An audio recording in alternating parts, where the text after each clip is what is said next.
il était une fois, dans un paisible village niché entre la forêt et la savane, un grand mystère entourait un vieil instrument sacré, le tam-tam de la sagesse. On disait que ce tambour, caché depuis des générations, ne résonnait que pour ceux qui cherchaient la vérité avec un cœur pur.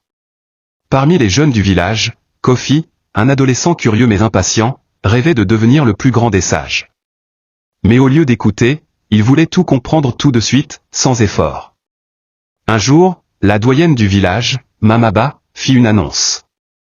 Le tam-tam de la sagesse résonnera cette année, mais attention, il ne parle qu'à ceux qui savent écouter.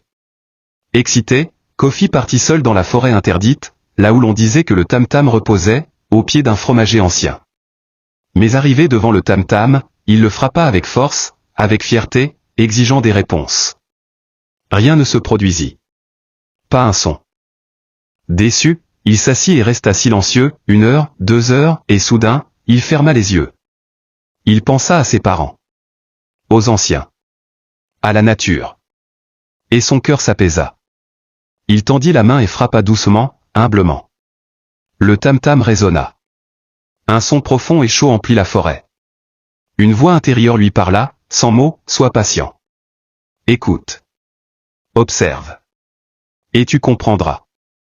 Kofi comprit ce jour-là que la vraie sagesse ne venait pas de la parole, mais du silence, de l'écoute, et de l'humilité. Il ne se vantait plus. Il partageait. Le son du cœur humble est plus fort que le cri de l'orgueil. Morale de l'histoire. La sagesse n'est pas un bruit. C'est une vibration que seuls les cœurs calmes peuvent entendre. Pour grandir, il faut savoir se taire et écouter.